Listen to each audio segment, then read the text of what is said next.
মহান আল্লাহ তাআলা পবিত্র কোরআনে বলেছেন, ইন্নামাস সাবিলু আলাল্লাযিনা ইয়াজলিমুনান নাস। এই অংশটুকুর অর্থ হচ্ছে, একজন মানুষ যদি আরেকজন মানুষের উপরে জুলুম করে, তাহলে মহান আল্লাহ তাআলা রোজ হাসরের ময়দানে ওই জুলুমকারীর বিরুদ্ধে নিজে বাদী হয়ে অভিযোগ দায়ের করবেন। বিষয়টা কি খেয়াল করছেন? একজন ব্যক্তি যদি আরেকজন ব্যক্তির উপরে জুলুম করে, তাহলে আপনি তো চাইলে থানায় যে মামলা করতে পারেন, কেস করতে পারেন, কিন্তু আল্লাহ তাআলা বলছেন ইন্নামাস সাবিলু আলাল্লাযিনা ইয়াজলিমুনান নাস। একজন ব্যক্তি যদি একজন মানুষ যদি আরেকজন মানুষের উপরে জুলুম করে, আল্লাহ তাআলা নিজে রোজ হাসরের ময়দানে ওই জুলুমকারীর বিরুদ্ধে বাদী হয়ে মামলা দায়ের করবেন, অভিযোগ দায়ের করবেন।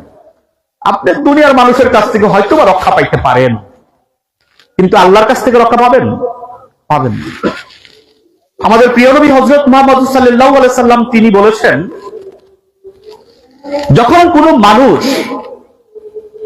একজন জালেম শাসককে সমর্থন করে, জালেম শাসকের সাফাই গায়, জালেম শাসকের মিথ্যা শাসনকে সত্য বলে মানুষের কাছে প্রচার করে, ওই ব্যক্তিগুলো আমার উম্মত নয়। এবং ওই ব্যক্তিগুলো রোজ হাসরের ময়দানের পরে, যখন ভয়াবহতম দিন, সংকটময় দিন, সেই সময়ে হাউজে কাউসারের পানি পর্যন্ত পাবে না। এখন আপনি বলেন, আমি যে দুটা কথা বললাম, আমি বলেছি মহান আল্লাহ তাআলার একটি আয়াতের একটা অংশ, আপনি কি এটা অস্বীকার করবেন? এটা আপনি অস্বীকার করতে পারেন না। পবিত্র কোরআনে 6666 আয়াত আছে, প্রত্যেকটা আয়াতকে আপনাকে বিশ্বাস করতে হবে। You have to believe those আয়াতস, আপনাকে বিশ্বাস করতে হবে। মহানবী হযরত সাল্লাল্লাহু আলাইহি ওয়াসাল্লাম তিনি যে কথাগুলো বলেছেন, আপনি যদি তার প্রকৃতপক্ষে উম্মত হয়ে থাকেন, আপনার তার কথাটুকু বিশ্বাস করতে হবে, হবে না? হবে।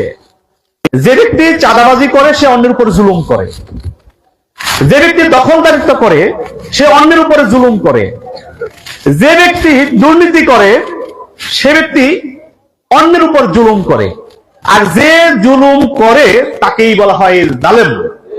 এবার আপনারা বলেন, একজন জালেমকে আপনারা ভোট দিয়ে সমর্থন দিয়ে তাকে ওই পার্লামেন্টে পাঠাবেন কিনা, এটা আপনাদের সিদ্ধান্ত নিতে হবে। You have to take the decision, আপনাদের সিদ্ধান্ত নিতে হবে।